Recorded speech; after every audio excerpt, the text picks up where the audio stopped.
कारण टाटा इन्व्हेस्टमेंट पण खूप जबरदस्त वाढलं सर, 30% कंपल्सरी. टाटा इन्व्हेस्ट का? हो. शक्यतो. आणि तो आपण क्लास, हा, बोला ना सर. बोला बोला. आपण क्लासला असताना तो 1200-1300 बाई होती अच्छा. त्यावेळेस, आणि 1500-1600-1700 टार्गेट दिलं होतं. हा हा.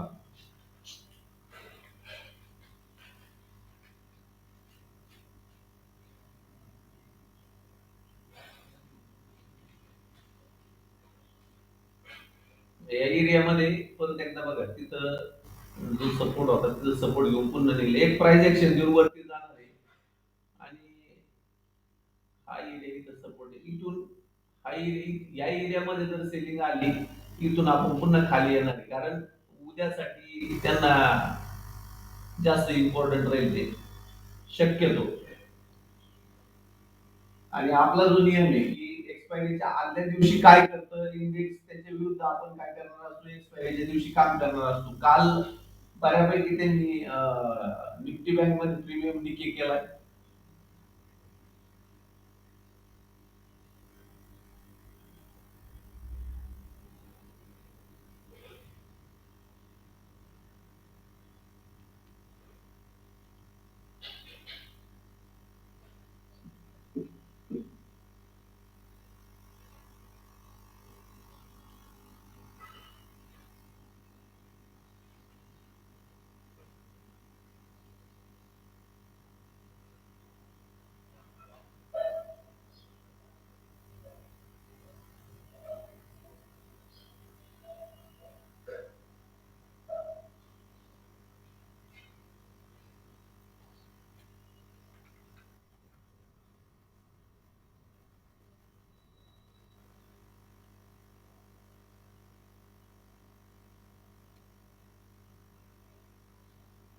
क्रॉसओव्हरचा जो रूल आहे त्याच्यानुसार क्रॉसओव्हर होण्यापूर्वी जर वरती गेलं तर बेसलाईन पर्यंत ते पुन्हा खाली येतो.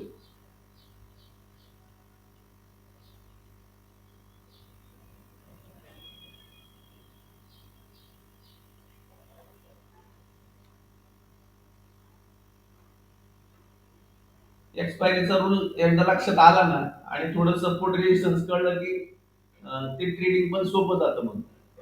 कारण एक्सपायरी आपल्याला बऱ्याच याच्यामध्ये एक्सपायरी अवेलेबल आहेत आपल्याला. आता डेली एक्सपायरी आहे, त्याच्यात मिड कॅप निफ्टी जर सोडलं तर बाकीचे एक्सपायरी किंवा बाकीच्या मध्ये चांगलं ट्रेडिंग होतं.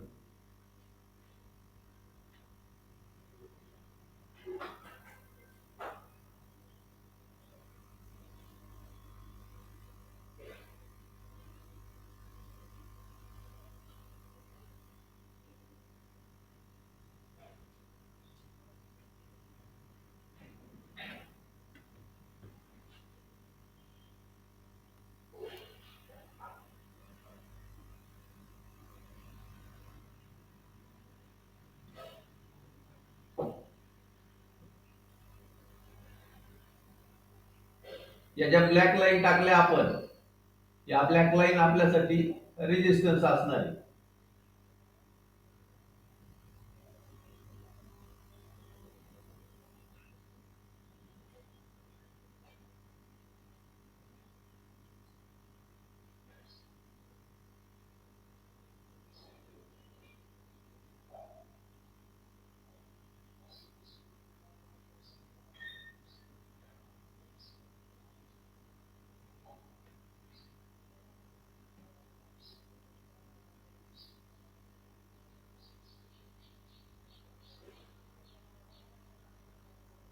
एक 15 मिनिटांमध्ये लॉंगरची ट्रेन लाईन पण तुम्हाला मिळेल इथं.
एक स्टॉक अजून एक लक्षात घ्या.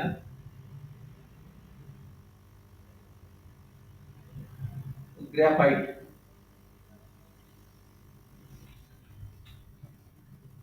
ग्रॅफाइट इंडिया याचं जर प्रॉफिट लॉस स्टेटमेंट बघितलं तर तुम्हाला इथं ह्यूज प्रॉफिट जनरेट झालेला दिसतोय. म्हणजे मागच्या 2-3 वर्षानंतर याच्यामध्ये एक हायेस्ट प्रॉफिट जनरेट होताना दिसतोय. आता 2020-21 जर कालावधी सोडला, हे दोन सोडले, तर याच्यानंतर इथं मागच्या वर्षी याच्यामध्ये प्रॉफिट फार कमी झालं, तर त्या तुलनेमध्ये जवळपास 4 ते 5 पट प्रॉफिट याच्यामध्ये जनरेट झालेला आहे.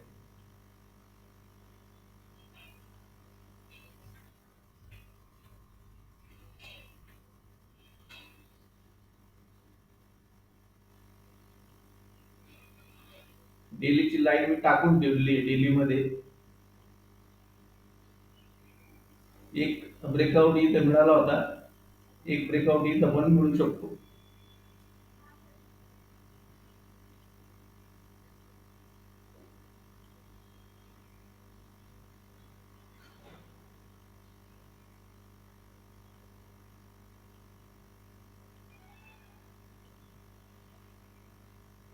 ही एक लॉंगरची ब्रेक झाली, त्याच्यानंतर जवळपास तो 60-70% वाढलाय.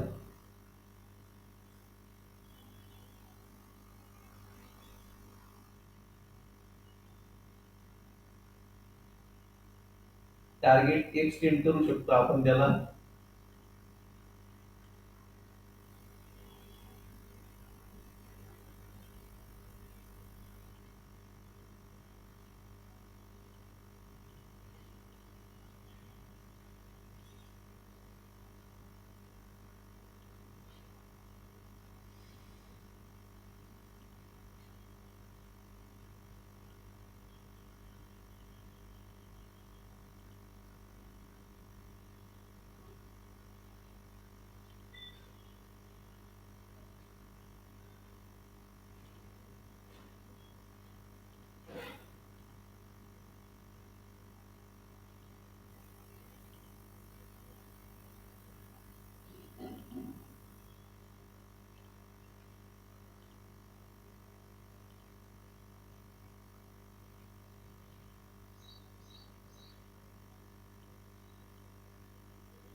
ग्रॅफाइट वरती लक्ष राहू द्या.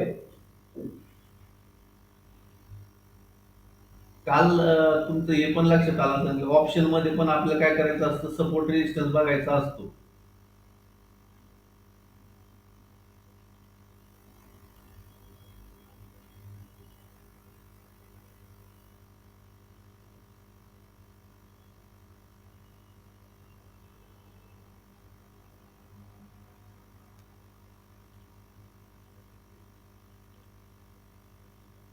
ही जी निळी ट्रेन लाईन दिसते ही एक छोटा त्याला हर्डल आहे त्याला. ही निळी ट्रेन लाईन, निळी ट्रेन लाईन जर पार केली तर या एरियापर्यंत 640 660 पर्यंत तो आरामशीर जाईल निफ्टी.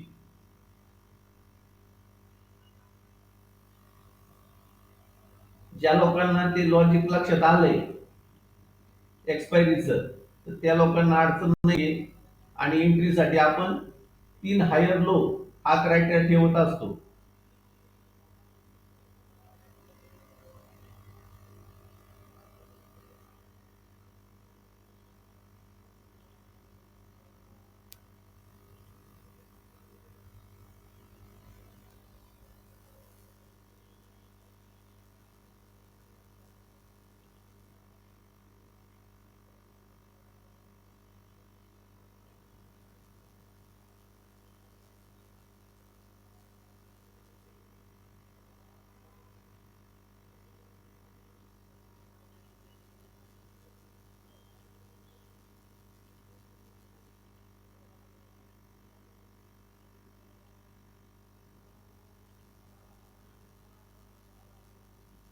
इथं पण आपण काय केलं, ही एक लाईन टाकून ठेवलेली इथं ब्लॅक लाईन. म्हणजे आपल्याला काय करायचं, इथं इथं एक जर क्लोजिंग याच्यावर भेटली तर 5 म्हणून, काल जसं झालं, काल 50च्या वरती आपल्याला क्लोजिंग मिळाली नाही, त्याच्यामुळे त्याच्यावरती आपल्याला ते फास्ट मुवमेंट मिळली नाही. एक रिजेक्शन आहे इथं. आता हा एरिया सपोर्ट साठी बनतोय याचा. निळी लाईन छोटी बारीक निळ्या लाईन टाकतो म्हणजे तुमच्या लक्षात येईल तिथं.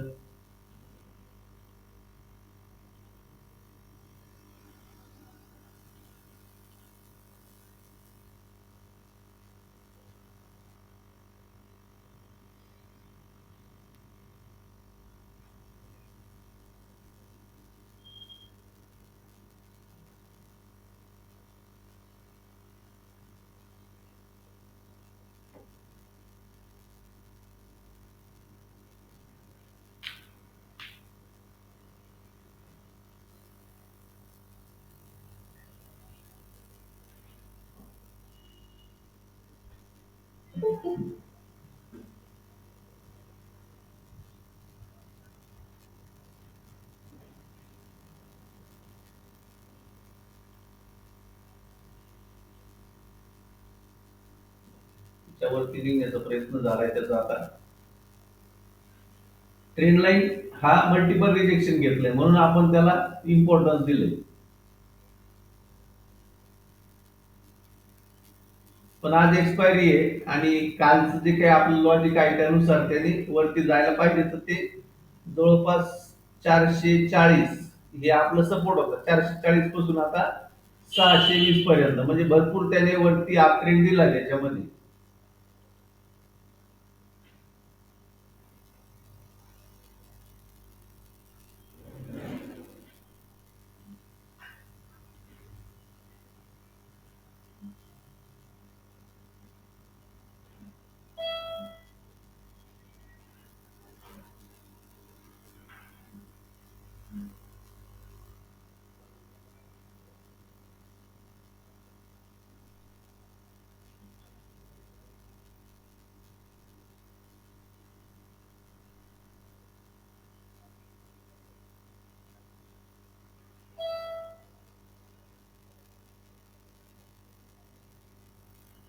ही जी लाईन आपण 15 मिनिटांमध्ये टाकली आहे, इथं एक रिजेक्शन आलं होतं, इथं एक आलं, इथं एक आलं, त्याच्यामुळे इथं रिजेक्शन घ्यायचे चान्सेस आहेत.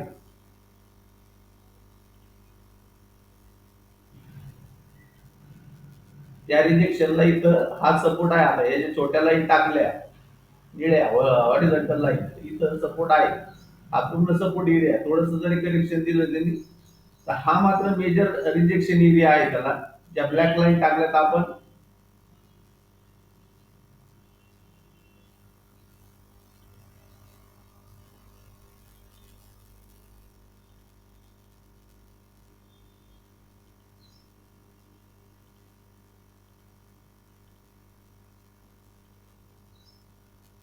700, 640, 660 आणि 700. इकडे अजूनही आपल्याला क्लोजिंग मिळालेलं नाही वरती.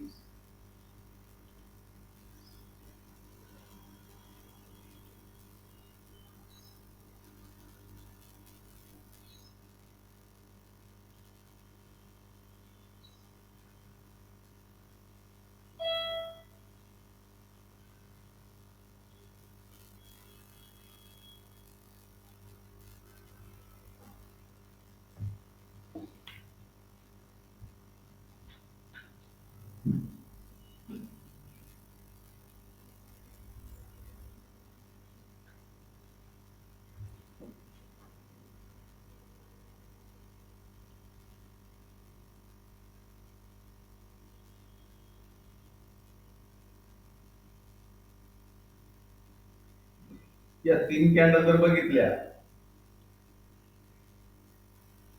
2 रेड आणि 1 ग्रीन, तर याच्यामध्ये हायर लो बनलेला पण नाही. ही जी तिसरी ग्रीन कॅन्डल बनली, याने काय केलं, थोडस वरती क्लोजिंग वरती जाऊन त्याने हे बनवलेलं होतं, डोजी वीक दिलेली होती.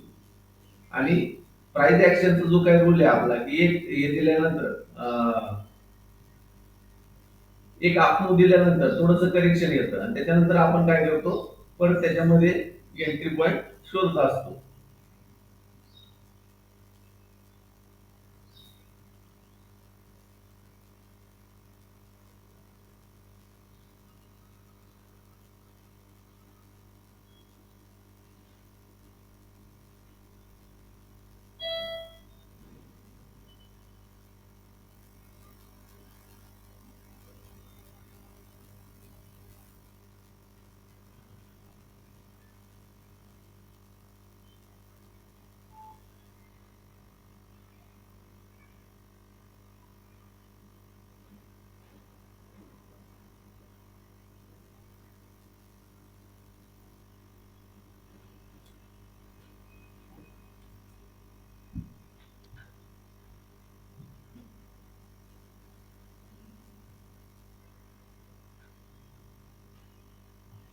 जे मल्टिपल रिजेक्शन येतात, तर तिथं तुम्हाला एकतर लोकांचे टार्गेट सेट केलेले असतात, त्याच्यामुळे तिथे काय होतं, पोझिशन कट होतात.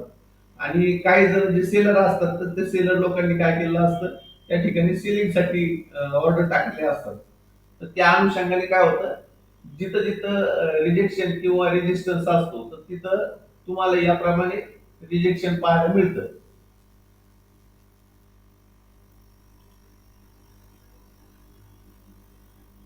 285 त्याच्यावरती अजून क्लोजिंग देत नाही.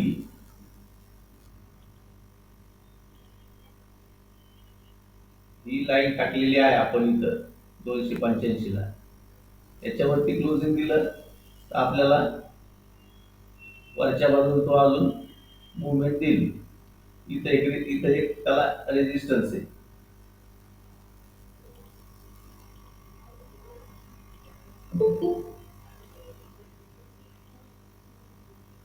संदीप पवार सर,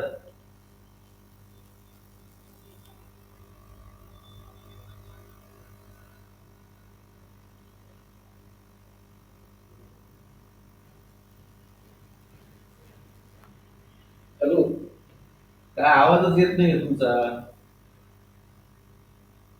हॅलो, हा बोला ना. हॅलो. बोला बोला. नमस्ते सर. नमस्ते. काय नाही सर, बरेच दिवस जरा बाहेर होतो. मध्यंतरी घराचं बांधकाम चालू होतं, त्यामुळे जरासं पैसे विड्रॉ करून एक्झिट होतो. आणि त्यानंतर आई पण जरा बरेच झाल्या, त्यामुळे 2-3 महिने त्यात बिझी होता. आता म्हटलं परत रिजॉईन चालू आहे आता. ओके. आता सर कधी मला फक्त आपल्याकडं फक्त स्विंग ट्रेडिंग हाच एक पोर्शन परत रिपीट करायचा आहे. बरं बरं चालेल. त्यापासून कालपासून जरा जॉईन व्हावं. हॅलो, आवाज येतो ना sir? Yes yes yes sir, yes sir, ऐकलं. त्यामुळे आता जवळपास 7 ते 8 महिने आपण यात म्हणजे घरात बांधकाम आणि आई वाढली, त्यामुळे मी यात म्हणजे पैसे विड्रॉ करून निवांत होतो. आता परत कालपासून जरासं जॉईन करून फक्त स्विंग ट्रेडिंग आणि स्विंग ट्रेडिंगसाठी अनालिसिस म्हणजे स्टॉक कसं सिलेक्शन करायचे आणि याच्या अगेन्स्ट गेलं तर इंट्राडेसाठी आपल्याला स्टॉक तेवढंच बघायचं आहे, ऑप्शन वगैरे काही नाही बघायचं. मग त्यासाठी जर आपण रिपीट ज्यावेळी तास असेल त्यावेळी जर असं जॉईन करून मला त्याची माहिती द्या सर. चालेल सर, चालेल चालेल. हो. बाकी तब्येत पण आहे ना बरी sir? Yes yes yes. Okay okay okay sir.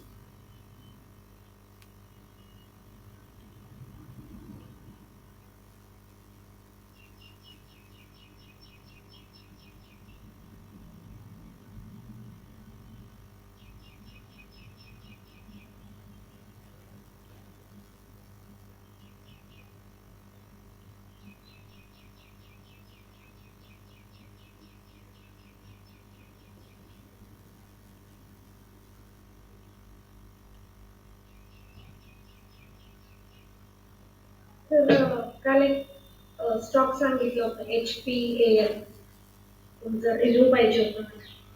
हा, HPAL बघितलं होतं बरं तुम्ही, पुन्हा चेक करतो. त्याचं काय होतंय, रेड कॅन्डल बनतात आणि एखादीच मोठी रेड कॅन्डलची संख्या थोडी असते. हा हा हा.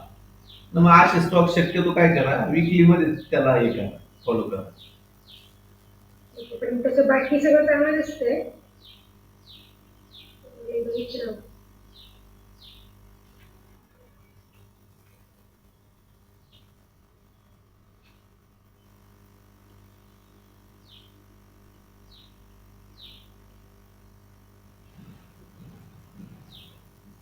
विकली ट्रेंड लाईन मारून डेली वरती ट्रेडिंग करा मॅडम. Okay sir. कारण हे काय होतंय, याच्यामध्ये ना एकच मोठी कॅन्डल बनते. हा तोच विषय, रेड कॅन्डल खूप बनतात आणि एकच मोठी ग्रीन कॅन्डल बनते. मग या केस मध्ये काय करायचं, एकतर मोठी कॅन्डल बनल्यानंतर आपण जो काही रिट्रेसमेंटचा आपला क्रायटेरिया आहे 50% टू 40 to 60%, त्या झोन मध्ये आपण त्याला पाहायचं की तिथं जर आला तरच एंटर करायचं.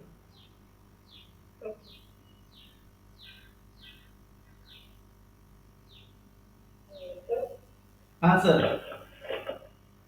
एक एमएमपी बघा टाकला होता. कुठला? MMP.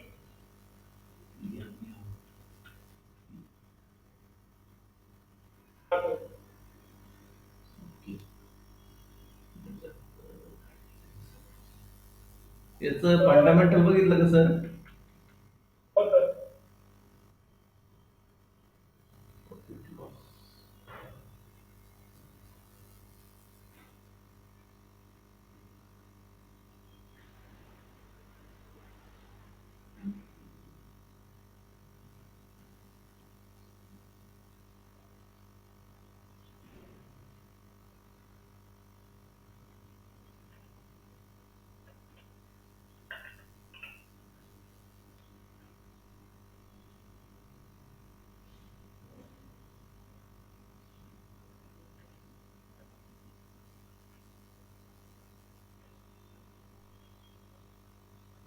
Good morning sir. Good morning sir, good morning. झाला ट्रेड झाला का? हो सर, मस्त ट्रेड भेटला हो.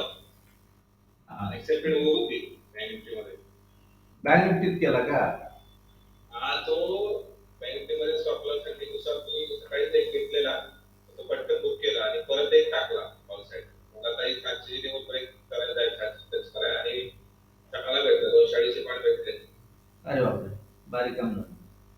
एक 15 मिनिटात सर बँक निफ्टीचा 400 पॉईंट गेला. 434 ला घेतलेला मी, 767 ला काढला आणि आता 800 वगैरे चालू, 811 12. एकदम मुंबईत आलो 400 पॉईंट एकदम एका 15 मिनिटात 400 पॉईंट.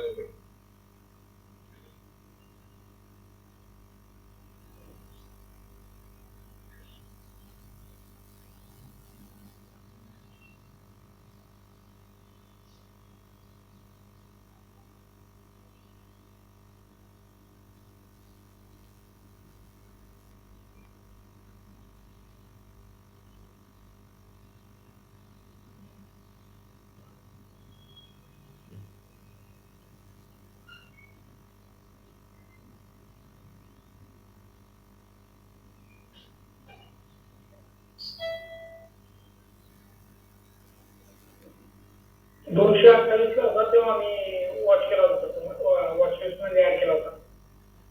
आता याच्यामध्ये काय होतंय सर, अनालिसिस थोडस क्रिटिकल जाते. काय सर?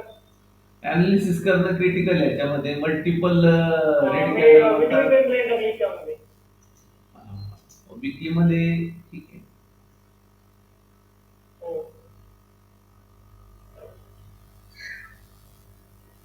काय होतं, मल्टिपल रेड कॅन्डल म्हणत असेल ना, तर त्याच्यामध्ये हे होत नाही आपल्याला अनालिसिस करणं, आणि ओपन लो ओपन हायचे कॅन्डल पण जास्त बनतात त्याच्यात.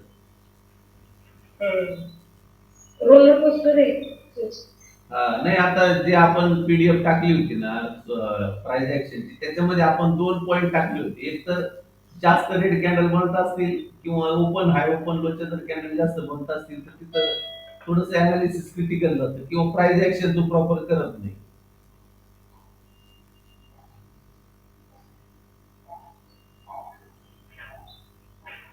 मी ते याच्यानुसार टाकली सर. एक 3 ऑक्टोबर कॅन्डल होती रेड, हा. आणि एक 11 डिसेंबरची,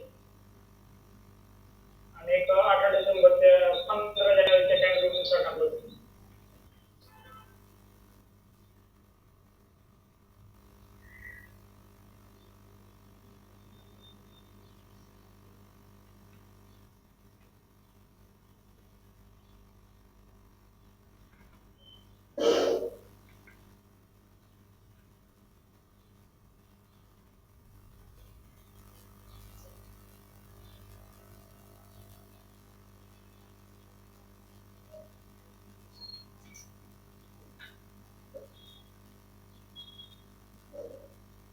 Brendan Brinker Nifty.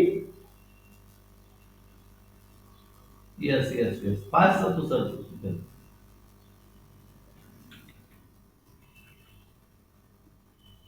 आपको गाड़ी जाएगा सर? येस.